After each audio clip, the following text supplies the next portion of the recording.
Star Wars Andor Season 2 is finally here. Has Disney made something else that's actually good this time? Let's talk about it today.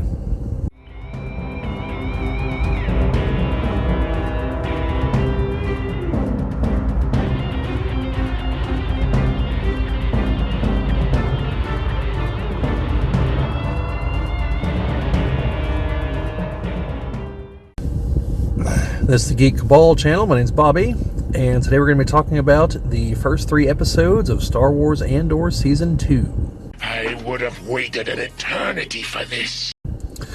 So, for those of you who don't know, the way these episodes are going to be released is 3 at a time every Tuesday.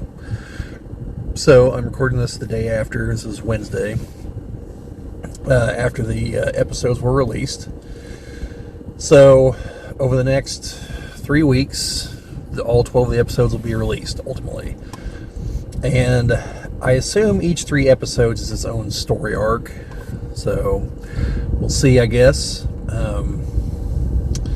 Because some things were kind of concluded here. You know, others kind of left open-ended.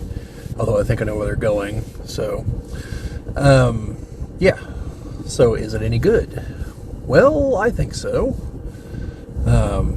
It's definitely faster than the first 3 episodes of Season 1, that's for sure. There's more action. And the fact the first 3 episodes of the last season weren't super fast, that's not a problem, and they didn't necessarily need to be faster here, but it was a common complaint as I understand it, so I understand put a little more action in here. So, we have that. Good performances by everyone all around. Then we have the plot is broken up into kind of 3 main parts.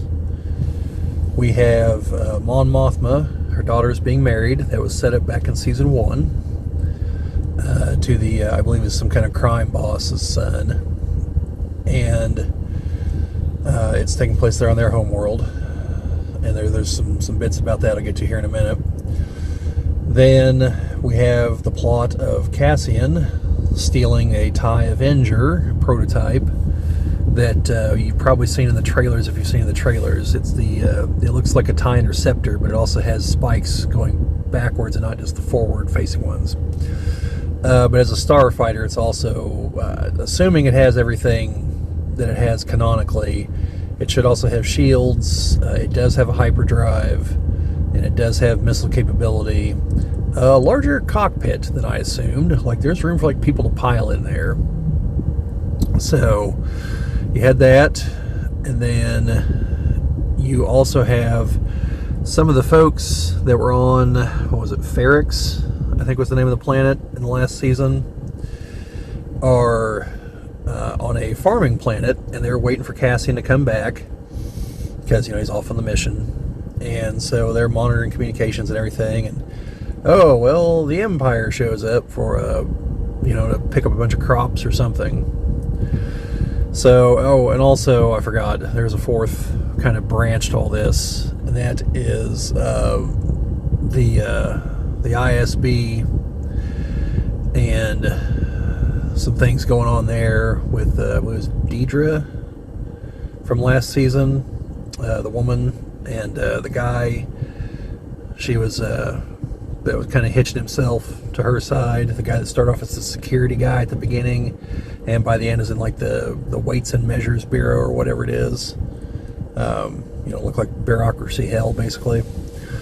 So you have these plots going, and that last one doesn't really seem to intersect with the others. The others kind of overlap a bit because we have Stellan Skarsgård's character is he's at the wedding, so he's dealing with Mon Mothma and is also trying to get word from Cassian, figure out if the plan went ahead appropriate, if everything went off that hitch or not. And so you have that, and one of his lieutenants is ultimately has to go back to Coruscant to try to get a hold of Cassian. So you have that happening, but also he's questioning Mon Mothma and some of the issues she's having with a guy who's supposed to try to make everything kind of look good on the books. Unfortunately, I don't remember from season 1. I think he's related to her. But, so he's there, and he's starting to question everything, because, like, the wedding is very extravagant, and he's like, but you're claiming to not have money. Like, what's going on here? And it kind of hits a boiling point whenever Stellan Skarsgård's character brings out one of these statues that, I think I said there used to be 12 of them, and they were stolen from their world 25,000 years ago by the Rakatans. So, working a little bit of Knights of the Old Republic lore in there about the Rakatans and the Infinite Empire from 25,000 years ago. And they had recovered 8 of them, and this was number 9. So, this is, one of those, like, beyond priceless kind of artifacts, kind of, deals. And so he's starting to get suspicious of things, and, well, old Stellan Skarsgård's like, well, we either need him on our side or out of the way, essentially. So he gives, Mon Mothma is trying to tell him, like, no, we just need to come up with a number, we can pay him off. And she's trying to deal with the wedding and everything else, and keeps, blowing off these people, because, she's trying to focus on her daughter, and, like, decisions are being made, things are happening, and it's all kind of spinning out of control for her little inner circle there. So she ultimately just gets drunk and starts dancing at the weird Star Wars disco thing that happens at one point. Then the folks on the farming planet, they're trying to remain undercover, but they know they don't have the right, like, visas to show that they're on the planet, lawfully, and that the Empire is being very thorough in trying to find people. Some interesting shots there, by the way, seeing how, like, mass agriculture apparently works in Star Wars. It looks like it was like a wheat planet, apparently. And giant, like, multi-silo kind of contraptions are in a few places. And, like, one of them is, a couple of them are laborers, one of them's a mechanic and stuff like that. And so, some interesting stuff going on there. And then, of course, the Empire shows up. And, Cassian, meanwhile, gets, like, completely sidelined because he takes the TIE Avenger where he's supposed to get it to, and the guy he's supposed to meet has been killed by a group of, like some other, like, faction of the rebellion, essentially.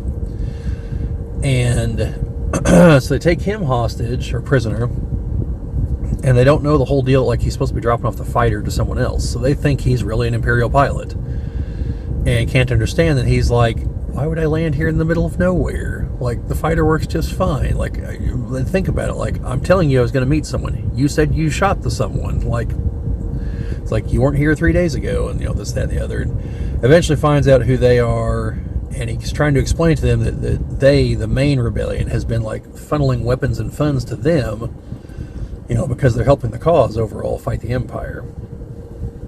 But ultimately, most of those people end up shooting each other, because they kind of split into factions, and he manages to get back into the Avenger and take off, and takes a few of them out on the way, and he gets on the comms to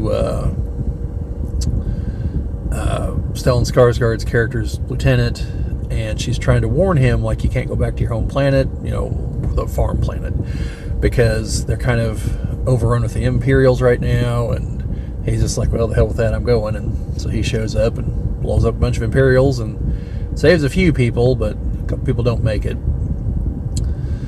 Then they take off. And then we have, like, the other kind of side thing that happens. All that was obviously spoilers, but this is kind of maybe a possibly bigger one. Krennic is in some of these episodes. And he has called together a group of people that includes, again, I think her name was Deidre, but also, like, her superior from the ISB and some other folks. And they are supposed to try to brainstorm how to take this planet. because it's a planet that does a lot of advertising, and like they've got these spiders that produce some kind of silk that's highly sought after. But the Empire wants some kind of mineral that's there, and they realize they might have to like basically strip mine the planet to uninhabitability to get all of that they need. So they're trying to come up with if a way they can't do it through regular channels, move the people, buy the planet, whatever. They're going to have to come up with a story and whatnot to sell, and to justify the actions that they're going to come up with, and they need to know what those actions are going to be. And so it's basically a brainstorming session of, well, in case we can't do this the right way, whatever that looks like we're going to need some material to cover us in public perception. And so the people in that room are the only people outside of the Emperor who knows what's happening, or at least that's what Krennic tells them anyway. And so they get to work on it. There's a couple guys there who are basically like from, I don't remember what they said they were from, but they're basically like Imperial Advertising. And they explain like, oh, have you ever wondered such and such, or this? And he's like, that's all us. Like, we create the stories, plant them, know who to tell them to, then they spread them, then that becomes the truth. And it just like, they just kind of go down the list of like things that they've accomplished. And finally Krennic's like, okay, I think you guys have made your point. And so everyone's kind of brainstorming about various things, and Krennic specifically asks the woman there what her opinion is. And she's basically like, well, what you need are rebels. You need a rebellion that will do the exact wrong thing at the exact right time for your plans. So later on, she's talking with her boss, and he's telling her that Krennic probably intends on turning over control of the planet to her so she can engineer that situation.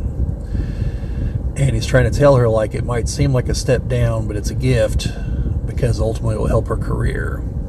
And so she thinks she's probably going to take it. And then she is hooked up with the guy from back in season 1. Like, they've got an apartment there on Coruscant together. And his mom's coming over, and so they're trying to make everything look perfect. And so she shows up, and it's obvious that she just wants to control his life, and kind of wants to seem like she's got something on the woman from the ISB. And he eventually can't take it and leaves the room. And like, as soon as she does, someone from the ISB is like, look, this whole charade ends here now. Like, I don't like you. Like, I don't care what you think about me. Like, this is what's going to happen. Like, you're going to stay away. I'll make sure he comes and visits you, like, so often. But just butt out. Like, I'm the one in charge here. Back off. And, yeah. Basically told her what's what. So, the setup is interesting so far. Obviously, Krennic's working on the Death Star. But I don't know if what's happening over here on this other planet has anything to do with that. Find out, I guess. But yeah, like, clearly, things are in motion here. And we're gearing towards other things. We got Mon Mothma's life spinning out of control. There's going to come a moment where she's going to have to just totally commit to the rebellion, I'm sure. And might be that she ends up casting off Stellan Skarsgård's character, because it seemed like he's about to take some drastic steps, and she might not be totally on board with really drastic. So, like, the movers and shakers are going on over there. Cassian's, off doing the grunt work over here. The people from his, home planet are under constant threat. So, it's been interesting so far. It's interesting seeing 3 episodes all at once like that, and to know that that's what's going to be happening. But yeah, other than that, there was a somewhat, from what I'm seeing online, kind of controversial moment. One of the Imperials on the farm planet approaches, I can't remember her name off the top of my head. She was Cassian's friend from season 1. They're on the home planet, the one that was tortured, I believe. And he keeps asking about her husband. She's like, oh, well, he'll be back. And he's just like, oh, okay, sure thing. Then when it comes time for the inspection, like, he leaves most of the soldiers and just has one guy drive him out to where she is. He's like, oh, your husband's not back yet, I see. And he eventually gets the, look, I know you guys are here illegally. We already did a survey. We know how many visas were issued. There's too many people here for that. So, and we know that you're among the ones that don't have them. So, basically he gets the, if you know what's good for you, like, you're going to sleep with me. And it, the whole scene just feels tonally different than basically everything in Star Wars. Like, the only thing even remotely comparable is whenever Jabba captures Princess Leia back in Return of the Jedi.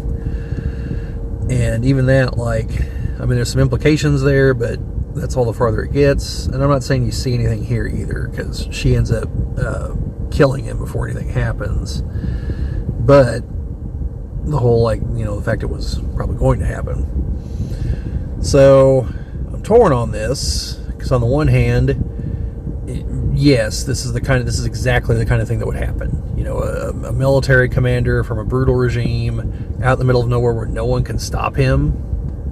Yeah, it's probably going to happen. But on the other hand, like, do I really want that in Star Wars? I tend to lean towards no on that one.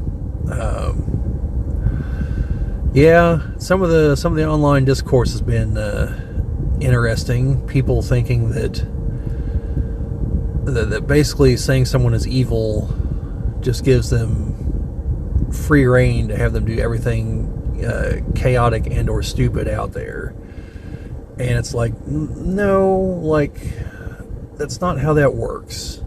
Like, even some evil people have codes. Now, I'm not saying this guy necessarily would have. He's a low-level military commander. But, and I'm not even saying that the Empire would either, in general. But I'm saying it's not out of line that they would. You know, just as a matter of an attempt to maintain order. So, you know, again, I'm torn. Like, because I know full well that happens. You know, and that if the Star Wars universe were realistic, that would probably happen. But the Star Wars universe isn't overly realistic, or the Empire never would have lost. At least not in the way it does. So, you know, I'm torn. Like, I'm okay with, you know, the more adult tone to the first season of Andor and this season in Rogue One. And, you know, the more the more in-depth look at the tyranny of the Empire, you know. And I'm also okay with, like, maybe it's just this one guy, you know. I mean, millions of planets probably, so we're talking billions of soldiers, so probably not just this one guy, but maybe he is, you know, just the one-off. So, I don't know. I imagine it will definitely stir some controversy online, but it is what it is. Also, from that moment, it was interesting to see them actually having people from the Imperial Army and not just stormtroopers everywhere, because the stormtroopers are actually supposed to be, like, above the army. Like, they're supposed to be essentially Marines, I think, because there's, you know, they're also trained in boarding actions and serve on board the ships and things like that. So, you know, it shouldn't constantly just be stormtroopers. They're not the backbone of the Imperial Army. The Imperial Army is the backbone of the Imperial Army, same as the Imperial Navy. So, yeah. So it's interesting seeing that.